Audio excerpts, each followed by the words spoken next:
Salut les amis, une vidéo aujourd'hui pour vous présenter Feral, le nouveau titre des créateurs de Stray Dogs, qu'on avait beaucoup aimé lorsqu'il était sorti il y a 2 ou 3 ans, je ne sais plus, chez Panini Comics déjà.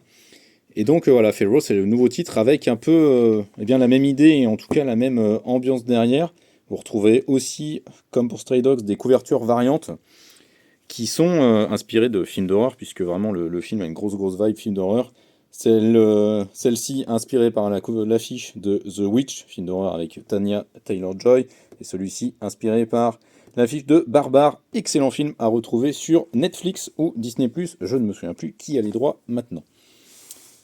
Et vous avez aussi la couverture classique. Tout comme dans Stray Dogs, dans Feral, vous allez suivre des animaux, et avec une approche ici anthropomorphique, mais ne vous laissez pas tromper par les dessins qui font très dessin animé Disney et très dessin animé américain. L'histoire est hardcore, violente, et les chats vont morfler leur race pendant tout ce premier tome. Alors je crois que la série est prévue en 3 tomes normalement, donc vous avez 10 épisodes dans ce premier tome. Et donc on va suivre à l'intérieur, eh bien principalement en fait un groupe de 3 chats composé de Elsie, Lord et Patch.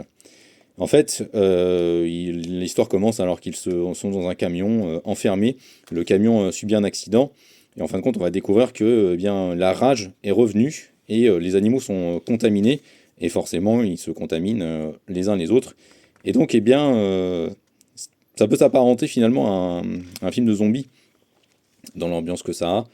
Et voilà, il y a vraiment donc ce groupe de chats qui va devoir s'enfuir et fuir cette faune qui veut les assassiner, qui veut les buter, qui veut les contaminer.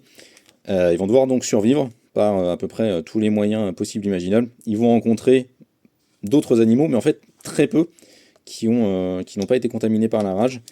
Et donc, voilà, ça va vraiment être cette histoire de survie et cette famille, en fait, qui essaie de survivre, de se regrouper, de se remobiliser face à l'horreur de la situation, puisqu'en plus, ils n'ont même plus leurs humains avec eux.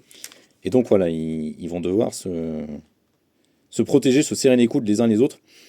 L'histoire est assez incroyable, en fait, c'est hyper trépidant, ça change de rythme très fréquemment en fonction des épisodes. Le premier commence vraiment comme un road trip, après ça va partir dans un huis clos, mais même à l'intérieur en fait de ces genres, j'ai envie de dire, on va développer des sous-thèmes, des sous-textes, plein de choses très différentes à la fois et à chaque fois, et qui donnent du coup beaucoup d'intérêt, beaucoup de densité en fait au récit, et donc c'est vraiment passionnant à découvrir. Et voilà, les personnages principaux qu'on va suivre dans le récit sont vraiment très attachants. On va pas aller trop loin pour pas faire de spoiler. Mais c'est vraiment un récit qui est riche, qui est prenant, qui est peut-être plus maîtrisé que Stray Dogs parce qu'il ose aller en fait un peu plus loin, à la fois dans l'horreur, parce qu'il est vraiment très violent, très dur. Vraiment trigger warning si vous êtes sensible aux violences faites sur les animaux, mais vraiment sensible, hein, ne le lisez pas parce que ça va être horrible pour vous. Mais vraiment, ça va très loin là-dessus, hein. Ils vont pas avec le dos de la cuillère, l'équipe composée de Tony Flix et puis Trisha Fortner. Ils sont très forts, hein, vraiment, pour développer tout un tas de choses. Et en fait, voilà, ils ont des références, mais ils arrivent à les dépasser largement pour nous proposer autre chose qui dépasse voilà, le cadre de la simple référence. Ils sont vraiment beaucoup trop forts là-dessus.